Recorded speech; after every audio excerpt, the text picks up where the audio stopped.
I always like meeting new folks at IRMC, and whether they're new to IRMC or just new to me, I always enjoy meeting them, and I get to do that today. In the studio with us this morning, Dr. Salwa Sadiq-Ali, MD, Dr. Chelsea Gray, DO. They are with us here this morning, and we're talking about what they do with IRMC, specifically at the Mahoning Medical Center, and about school kids and how to keep them safe and give them a really safe school year. Our visit this morning presented by Marcus & Mack, voted best law firm, best personal injury lawyer 3 years in a row in the Best of Indiana County contest. You can visit them online at marcusandmack.com. Ladies, good morning. Good morning. It's good to have you both with us here today. Now, Salwa, you said you're from Virginia. Yes, Fairfax County. When did you come here? It's been about a year and 2 months. Oh, yeah. Wow. Yeah, so you're all Time settled in, huh? Yeah. Yeah, well, terrific. And Chelsea, you're from nearby. Yes, I'm from Butler, PA. From Butler. Wow. So a small neighborhood, huh? It is. Yeah, yeah. So you've been here how long?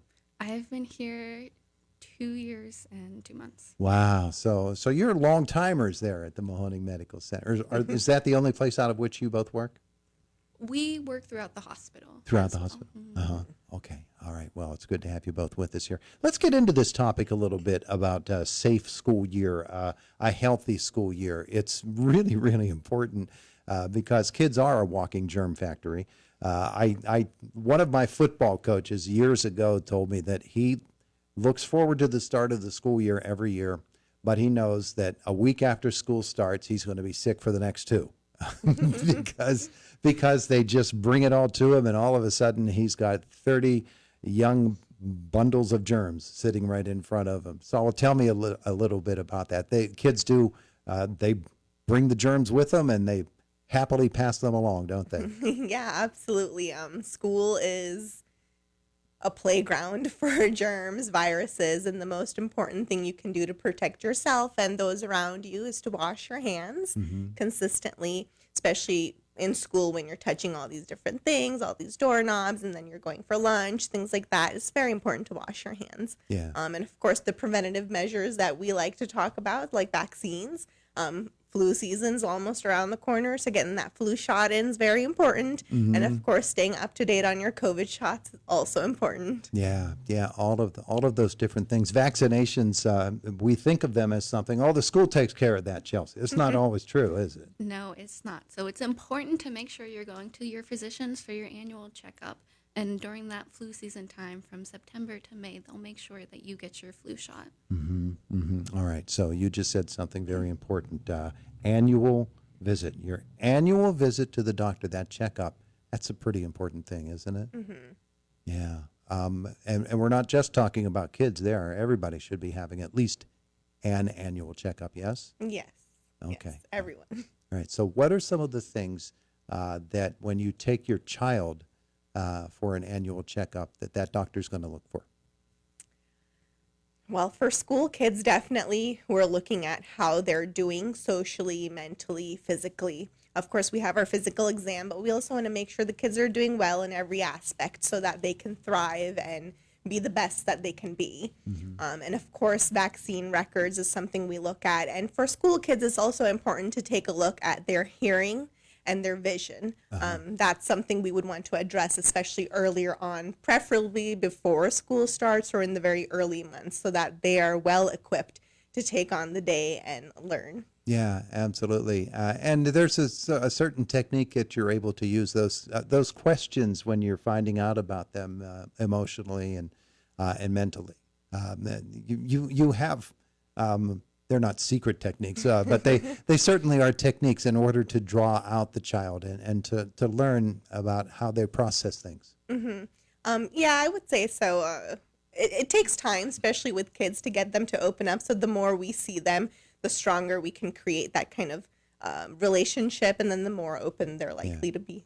Yeah. And Chelsea, it applies to adults as well, too, doesn't it? Yes, it does. It's very important to establish a relationship with your family physician because then they know your history. And then whenever you're going in for visits, it just becomes routine of like, how are you doing? And then they're more comfortable telling you what's going on and any issues they're having in their life. And you can pick up certain things about, if their hearing isn't correct, and you learn that they're around power tools, things like that, stuff that's really loud. Well, you can pick up on that stuff. Yeah, you can definitely tell, because whenever you're seeing something constantly, and then you notice that you're either screaming a little louder for them to hear you, or maybe you notice they're just a little more fatigued than usual, you can kind of prompt those questions and get down to the bottom. Yeah, I would think, especially when you're talking about adults, back injuries, my sore back, my sore hip, all those different things, that question and answer process is probably pretty important there in diagnosing, huh?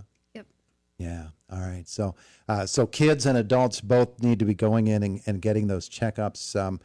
There are certain illnesses that especially children are going to bring home from school with them, and they're going to share those with everybody else as well. What are some of the things, some of those illnesses that parents should be on the lookout for?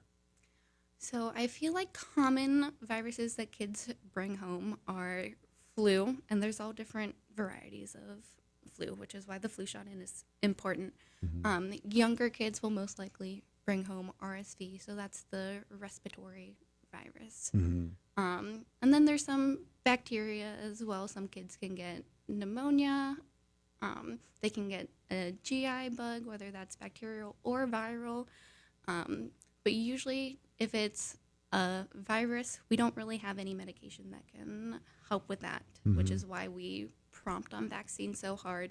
It's kind of just supportive care, making sure you're either giving them Tylenol or ibuprofen for fevers if they're in the correct age range for that, or making sure they're drinking plenty of fluids. Yeah. Even if they're not eating that much, fluids is something that we push. Now, when we were kids, mom would every day, she would have that little vitamin pill that she gave to us, and then the Flintstones came along, and we got to chew up the vitamins. But our vitamin regimens, are they still things that parents do, and is it advisable to give the vitamin pills like we used to get when we were kids? I do recommend it to my patients. Taking just a daily multivitamin helps kind of boost your immune system and get that extra nourishment in your body. So I would definitely continue that. Let's talk about sleep as well, because it's a whole different sleep culture than when we were kids as well. When we were kids, 8 o'clock is here, school night, off you go, and it's not that way anymore.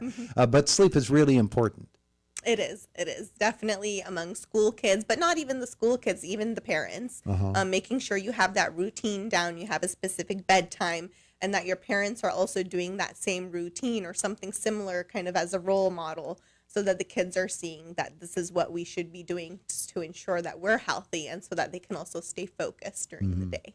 Yeah, really important for adults again, isn't it? Yes, it is. It's important to get the right amount of sleep, whether that's 6 to 8 hours, and then obviously kids need more sleep. So making sure you're sleeping the right amount so that when you're up in the morning, you're feeling refreshed and you can go throughout your day. And actually, you don't need a nap, and you're not relying on caffeine or coffee products and things like that. Yeah, adults, we have that thing where we begin to rely upon something to give us the morning jolt.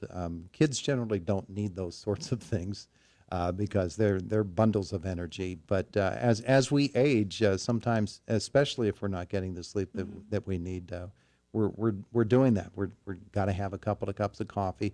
Energy drinks are really big nowadays, and some of that, it's not advisable, is it? No, there's a limit on how much caffeine intake you should be taking. So making sure you're getting proper sleep. And if you're an adult and you're waking up and you're not feeling refreshed, even if you're getting that 8 hours of sleep, it's important to go to the doctors, because you could have sleep apnea or something else going on, causing poor sleep.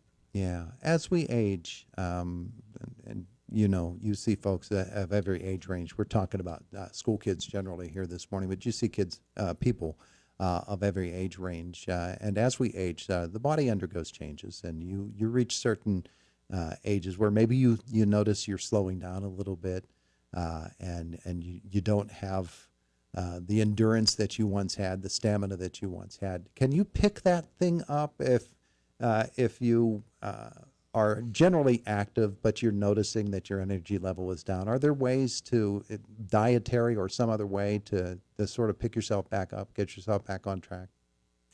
I think the biggest thing there would be, again, like Chelsea said, to go to your doctor. Because, again, there could be a lot of things happening, especially among the kids.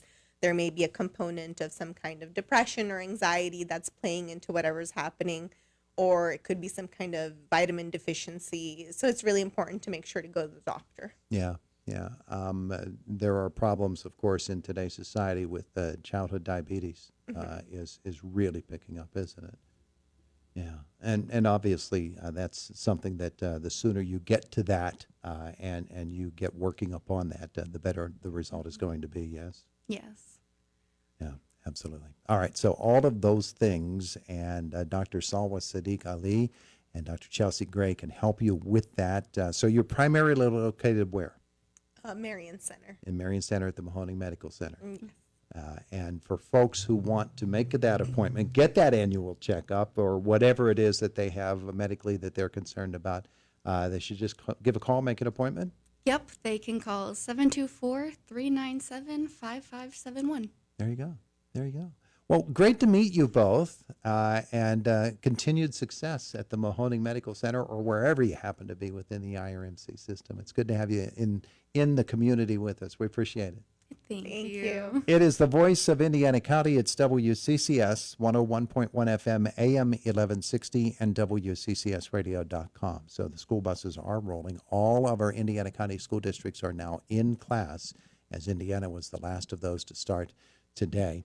AccuWeather says partly cloudy today, a chance of afternoon thunderstorms on the way to 70 degrees. We are at 56 in downtown Indiana right now. It's 8:24 in the morning. Boomer Sports next, and then Matt is with us from the WCCS newsroom on this beautiful Tuesday morning.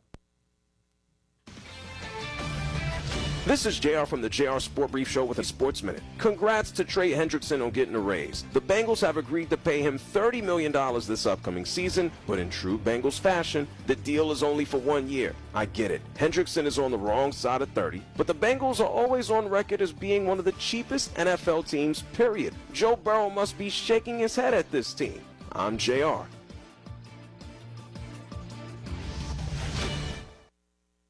For Phi, winning the fight against vision loss means seeing new ways to push himself. The Foundation Fighting Blindness is